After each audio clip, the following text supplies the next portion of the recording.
London, the news that President Obama's Democratic Party suffered a defeat in Congress did not come as a surprise. This is the ITV News with Nina Hussain and James Mates in Washington. British newscasts are covering the story extensively. Republicans celebrate as they make major gains in America's midterm elections.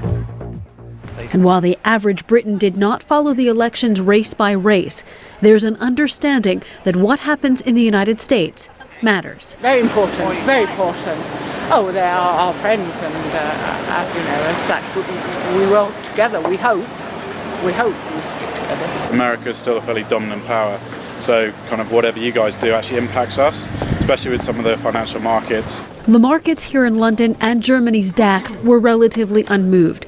Traders say the political impasse could be good. Economically, the Wall Street likes this situation because at the stock exchange we are focused on a short-term track and we like to have a security environment.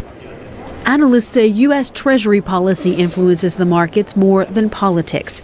Dana Allen is a senior fellow at the International Institute for Strategic Studies here in London. He says Mr. Obama's domestic setback could prompt a more international focus. There's a possibility that he'll become more of a foreign policy president because of this, but I don't see any areas where he's likely to have a huge success.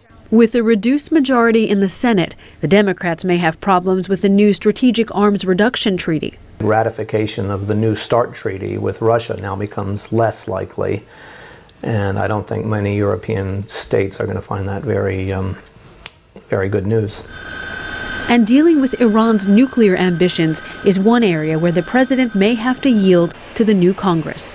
It's probably going to give him less flexibility in negotiations with Iran, for example, because on the Iranian nuclear issue, if there was ever to be a deal, it would require a relaxation of American sanctions that are mostly congressionally mandated. And I think this is going to be a harder line Congress on that issue than the one that it's replacing.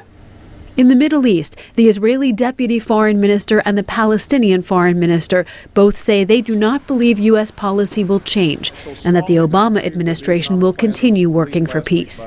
But there were ominous words from a member of the conservative Israeli Likud party who believes the election sent Mr. Obama a clear message.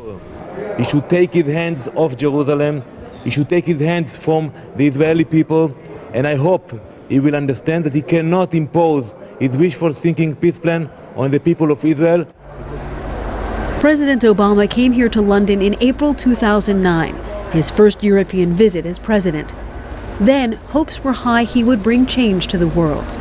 Now, Britain and her allies will watch to see whether Mr. Obama continues to reach out or turns inward to address challenges at home.